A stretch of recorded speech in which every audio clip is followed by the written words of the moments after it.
Hamas के सियासी सरबराह इस्माइल हानिया कातिलाना हमले में शहीद। इस्माइल हानिया को तेहरान में उनकी आर्जी क़यामगाह पर गाइडेड मिसाइल से निशाना बनाया गया।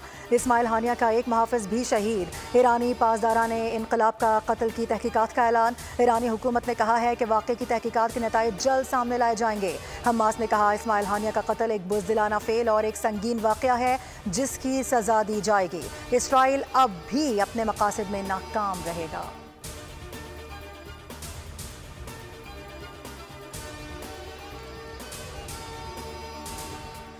शिकारपुर में 26 रोज़ कबल अगवा होने वाले कैडेट कॉलेज के स्टाफ ड्राइवर की बाजियाबी। वुरसा का कनकोट सक्खर इंडस हाईवे पर एहतजाज। सिंध बलूचिस्तान समेत पूरे मुल्क में आने और जाने वाली ट्रैफिक मअतल।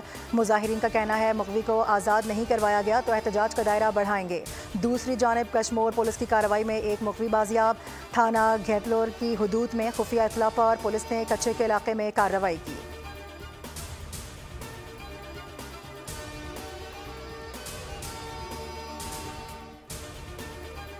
और पाकपतन में क्रिकेट खेलने के दौरान तल्ख कलामी पर नौजवान कत्ल। नवाही गांव 28 SP में झगड़े पर अकील डोगर नामी शख्स की फायरिंग। जवां साला आसिफ गोली लगने से जाम बहक। पुलिस और रेस्क्यू ने जाए वक़ुआ पर पहुंचकर लाश को पोस्टमार्टम के लिए अस्पताल मुंतकिल कर दिया। कातिल की तलाश के लिए छापे मारे जा रहे हैं।